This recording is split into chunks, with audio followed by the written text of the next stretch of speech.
This was kind of expected, but it's still frustrating. Like, Caleb Williams is literally entering the transfer portal. And yes, there is a chance he's going to stay, but there's also a chance he might leave, which is frustrating.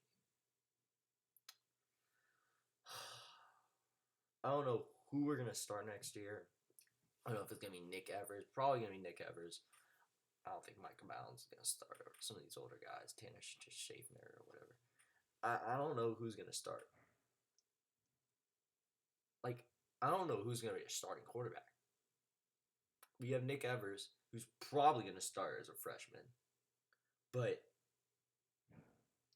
with Caleb now transferring, if he does transfer, our quarterback position is going to be. I'm not sure about it right now. And for the promising future that we had when we had Malachi Nelson, Raleek Brown, who also our high school actually played against his team, by the way. I actually go to Tom Brady school, but yeah, he actually played against him. We actually played against their school, and we got absolutely annihilated, as expected. But it was still a fun game to watch. But Raleek Brown just destroyed us for some reason. But he was actually going to go to Oklahoma before he still went to USC. Like every other main recruit. All them Dominique Jackson. Actually, he didn't really go to Oklahoma. He was already what was it? What is it called? Decommitted. He decommitted from decommitted from USC and then actually came back to USC because Lincoln Riley's now there. It's just frustrating because of the future we had going into the SEC, and I know we're prepared because we have Brent Venables. He will turn around our team. He will turn it around. He's a good D coordinator. He knows what he's doing. He built Clemson up. He built them from being a not a very good defense to a really good defense. He knows how to run defense. He knows how to. But just seeing the fact that we're losing our best player in the next coming years is frustrating. It still stings, even though it was expected. He could still stay, but I'm just unsure right now. If he does stay, great. But I'm not keeping my hopes up at the moment because he could easily transfer to USC and join up with Lincoln Riley. But I don't know if he would do that because I think what is this? I forgot the USC star. No, it's not Kenan Slovis. There's this other dude I completely forgot about. I can't remember his name, but sorry if I'm not wearing my beanie. I don't have a microphone right now. I just woke up to see this news, so I was like, boom, I'm recording because I bet some of you guys want to see my reaction about this. I am just at a loss for words right now. I wish he stayed.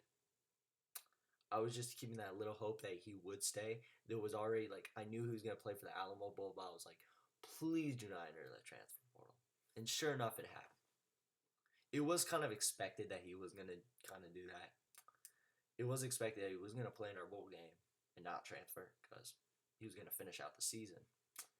But he's now exploring his options and he might transfer, which is frustrating. We're probably going to start Nick Evers as a freshman, a true freshman, next year. I don't know what our future holds. Of course, we still have Theo Weiss and Mario Williams, and still a pretty decent receiving core. We don't have a terrible one. We're still decent, but losing Caleb Williams, who was just a beast and could be a future Heisman candidate, and to lose him like this, very frustrating. And this kind of blows our future a little bit. Kind of stinks because next year I'm not getting I'm not gonna be as spoiled as I normally am because this team next year is probably nine-win team next year or 10-win, maybe 10. Probably 8 or 9 wins but our ceiling is probably 10. But the playoff talk. I don't know. A lot of things would need to happen if we would need to make the playoffs. Next year is more like a rebuilding year. we're gonna kind of rebuild, try and get to know Brent Venables' system, and then go from there. And we're probably gonna be SEC by 2023, and I don't know what's gonna happen then. But people are like, "Oh, the Oklahoma's not ready." But Brent Venables knows how to build a great defense. We'll be ready eventually, but I don't know in 2023 because from where we were, like in 2020, we looked like we were gonna be ready for the SEC. Like, or no, this year when it happened, like when the news dropped, we might be moving the SEC. Like Texas is not ready for the SEC. They are not ready for the SEC. Like, yes, they have all these recruiting classes, but bro, they keep having always these losing seasons. They always have like a 2 or 3 loss or 4 loss season every year. They can never make the playoff. Like they have all this talent, but they just cannot make the playoff. Like they have all the talent. They have literally 5 stars across the board. They have a lot of great talented players. But it's great we got Kobe McKenzie and stuff like that, but bro, like we're rebuilding. It's just like I don't know what's gonna happen. I don't know what we're gonna do in the future that's gonna help our program out because this is a very scary situation. But I think we're feeling a little more confident than what we were a couple weeks ago. But this also stings because this was somewhat expected. It was somewhat expected that he was gonna do this, and our defense still might be. I think our defense will improve next year under Brent Venables. I think our defense will see a pretty big jump. But the reason why we weren't a national title team was mainly a part to Lincoln Riley screwing us over because we were supposed to, like, we were the number 2 team entering the season, and we weren't even close. We were barely winning games by like 7 points, and everybody was roasting us on social media saying we don't deserve to be 4th. And because we were supposed to dominate. If you saw our team last year, you know how good that team was. That team last year was a lot better than this year's team. Heck yes. We had Ramondre Stevenson, and he would push over guys. Ramondre Stevenson was a beast in that backfield. He would run dudes over. I would just, oh yeah, sorry, there was like a FedEx thing outside. But yeah, that backfield was dominant with Marcus Major, Kennedy Brooks. Or no, Kennedy Brooks opted out. I forgot about that. Marcus Major. That backfield was insane. Like, that backfield would destroy people. That's why Spencer Rattler was so good. Yeah, he got benched. But that whole backfield was the reason our run game was fantastic with that backfield. Like, that's the reason why we won so many games at the end of the season. We were dominating teams. Like, in a way we haven't seen before. Like, we were blowing out teams. We were shutting down teams. They could not score on us. We were playing great defense. Like, I remember in that a game against Florida, we forced what is his? Oh my gosh, why can I not remember these names? I'm so stupid now. Whatever.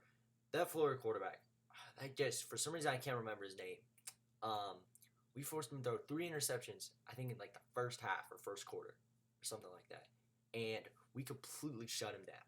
He could not do anything against us, and he was a Heisman candidate too. And I don't know why I can't remember his name. I don't know. Yeah, it's stupid. I should know his name, but I can't remember it at the top of the head right now, even though I know who he is. Dang, why can't I remember it? It's annoying. But yeah.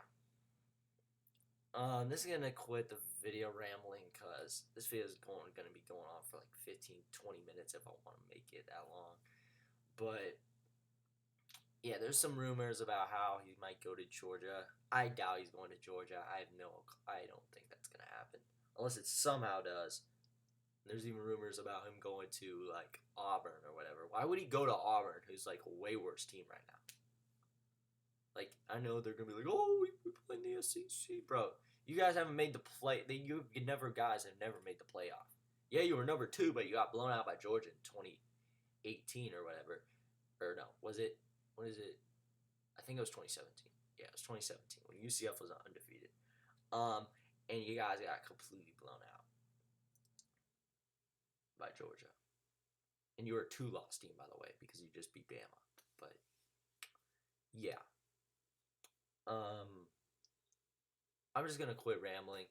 This is just frustrating for our future because I didn't want this to happen. but there is a very good likelihood he could stay at Oklahoma. So, but I'm not getting my hopes up because there's still a chance it could happen. And he could transfer out of Oklahoma and just completely leave us, which would be very bad. But we do still have, at least we have a backup, because with like after Lincoln left, we just didn't have any scholarship quarterbacks. Like, and Raleigh Brown decommitted, and all these guys at OU decommitted. Like, we also saw Brenton and Nis decommit. Raleigh Brown, like Malachi Nelson. I could keep listing guys off, but yeah. But anyways, hope you guys all enjoyed this video. I'm just gonna quit rambling, as I was saying earlier. This is very frustrating.